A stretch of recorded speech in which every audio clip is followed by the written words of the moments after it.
What's going on today, guys? Primal Sabbath here, and today we're going to be taking a look at the Transformers Robots in Disguise. Megabolt, Megatron, also known as Megahead, Megatron. It's Beast Machine's flying head. I think they called it the Grand Mall or something like that. Megatron. So, anyways, I think whenever they released this thing, they kind of said that you could put this on the G1 Fortress Maximus body.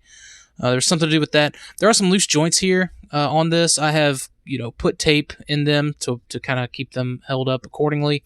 Despite the fact that I do just keep him in this form on my shelf, I may pick up another one. They did repaint one, or they repainted this into one that was blue and had some gold, and I think it does suffer from gold plastic syndrome.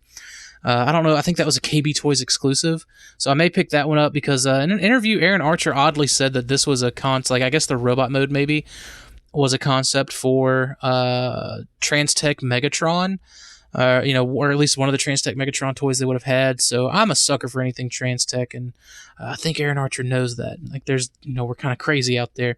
He does have a gimmick where if it's rolling, it's gonna kind of crawl and open the mouth, which is just creepy.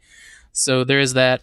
But yeah, other than that, it's just this big floating head. You can take, I think these are on ball joints, maybe. I don't know if these pop off. I mean, they probably pop off, or I think they're, it looks like they're on little hinge swivels. I'm not going to pop them off. It doesn't really matter, but they do move accordingly, I guess. So there is that. But other than that, this was released in the Beast Wars Returns line. It looks really nice. There's some clear translucent purple and pinks and other just different color tones to it. I think people are asking a little too much money for it, but that's me.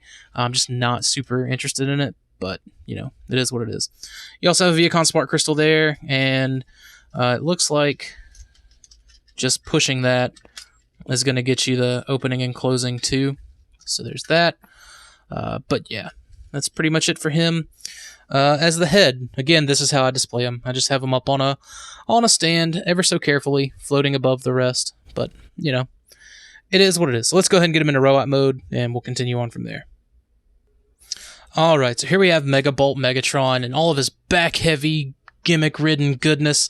Now, that is something I do want to point out, and it's something that I may take upon myself to do in the future. The only part of this that's necessary is this jaw piece. And I mean, there's this too, in which we'll go ahead and show that off. This button actually does something else for robot mode.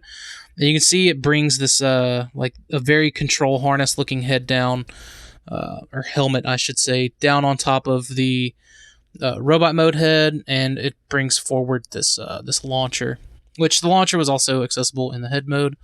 So there was that. And you can, you're kind of just stuck with these shoulder pads up here, which is fine. I dig the look. It makes them look pretty armored up. But again, the back heaviness, you can sort of just see what's going on. So you kind of have to have him leaning forward. These aren't really the strongest ball joints down here in these ankles. And you can see here's where I have the ball joints and the knees taped.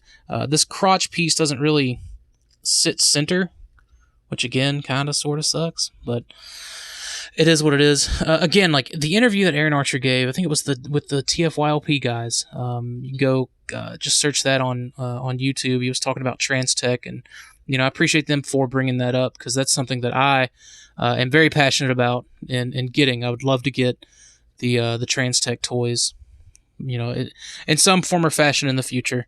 It would be great, but he had mentioned that Megabolt Megatron took some inspiration for Transtech, and I don't know if he was just getting Transtech and Beast Machines confused, because this was very much supposed to be a Beast Machines toy. It was even kind of put into listings. It even takes cues from Beast Machines. So I don't know. Maybe they kind of combined aspects from both into this. It's always a possibility. Let's go ahead and get that kind of moved back. But again, you can see he's got a very Beast Wars Megatron head going for him here. I like the it looks like Hank Hill after he saw Peggy's Unmentionables.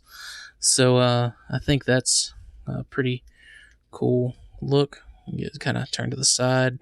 Looks like there may be, I don't think that's any light piping or anything like that. I think that's just for the mask comes over, like so. Yeah, so I do like that you kind of have that, two separate head option there for him, at least with this figure. So, all right, there we go. I think I had mentioned that I was going to put the kind of remaining Viacon generals at the end of Beast Machines, which like Strike and Obsidian, like they weren't like tricked or anything. Waspinator, like deep down knew that Thrust was way cooler than he ever was. So like there was that, like okay, don't fall, you're gonna fall. All right, so again we're gonna lean it forward some more. Hopefully that does what I need it to do. Is he gonna lean further back? I may have to pop those ankle joints off and tighten them up. We'll see. There is Striker, and here is last, possibly least, Obsidian. So there we go. There's the kind of final group. If I can just leave things alone for just the split second that I have it working for me, I probably wouldn't run into all these issues, all this junk falling down on me. So anyways, there we have it. This is a solid look too, man. Like, you can kind of have it all ways if you want. If you just get a couple of those thrusts, it totally works. So yeah, that's it for the Beast Machines Megahead Megatron. I still have Noble Savage and another RID canceled Beast Machines figure to take a look at. I'm saving those for last because those honestly surprised me the most, because I really do like the way that those turned out. And then we'll do a big ensemble Maximals, bad guy Viacons, like at least show characters. We'll just do the ensemble of show characters, and then I'll roll into Dinobots, and hopefully by the time I get done with all the Dinobot stuff, I'll have a big enough space to showcase not necessarily all the Beast Machines toys, but at least all the ones that matter, right?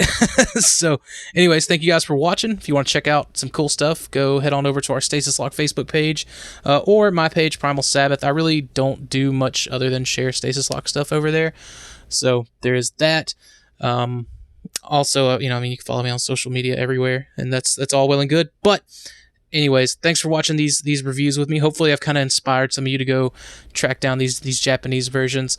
I don't think I said in the Striker video, the Striker was actually not that much. I think it was like 35 shipped from Japan. So, if you look for them, they're out there, for good deals. Me, I'm just impatient. I wanted them all. I wanted them displayed. I had a goal in mind, and I reached it. So anyways, again, I'm rambling on. Thank you guys for watching, and I'll catch you next time. See you later.